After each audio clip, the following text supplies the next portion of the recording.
aka kanya ngiye kubabwira ibimenyetso bitanu bigaragaza ibintu byo muri Bibiliya ndetse n'uyu munsi bikiriho.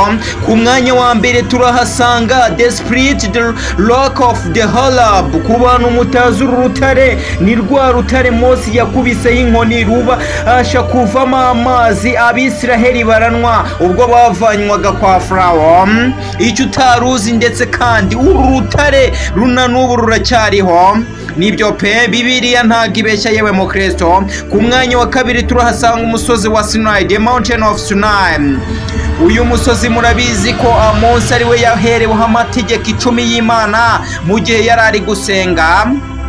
Turabisanga mu Kuva ibice 19 umurongo wa mbere kugeza ku murongo wa 34. Icyo utaruzi kuri uyu musozi wa Sinai na n'ubu uracyahari, kuko wabaye igicumbi cy'amateka, kuko wigisha abantu benshi amateka ahambaye.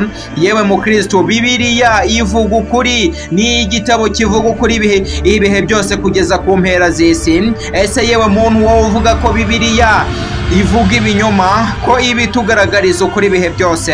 Ku mwanya wa gatatu turahasanga inyanja itukura ariyo bita Red Sea. Iyi nyanja itukura murabizi ko ari Abisiraheli bambukiyeho mu gihe Mose yashinze inkoni mu mazi ahabwa ububasha, habonekamo inzira. Iyi nyanja baje gukoresha satellite barafotora, baza gusanga iyi nyanja igihari ndetse naho Mose yakubise inkoni haracyahari. Niyo mpamvu tudakwiye guhakana Bibiliya. Ku mwanya wa kane turahasanga Noah Ark cyangwa se inkugi ya Noah.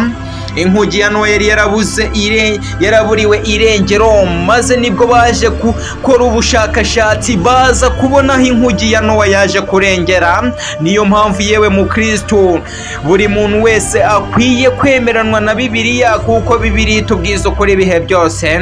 Ese washingiraho uvuga ko Bibiliya ivuga ibinyoma? Yewe muntu, Bibiliya ivugisha ukuri ibihe byose pe.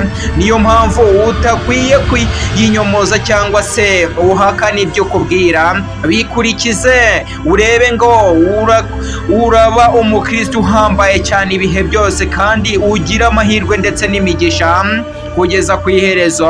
Arega Imana iradukunda yewe muntu, ntawayisenze uzakorwa n'isoni, kuko iyo igufiteho umugambi nta cyahinduka ibihe byose yewe mu Kristo. Imana ni byose kandi iratabara. Niyo mpamvu dukwiye kwemeranwa na Bibiliya, kuko ibitubwiza ukuri kandi iraduhanura, ikatugira inama cyane cyane mu guhinduka kandi tugarukira Imana, tukanamenya n'amateka yagiye arangira mu bihe byatambutse.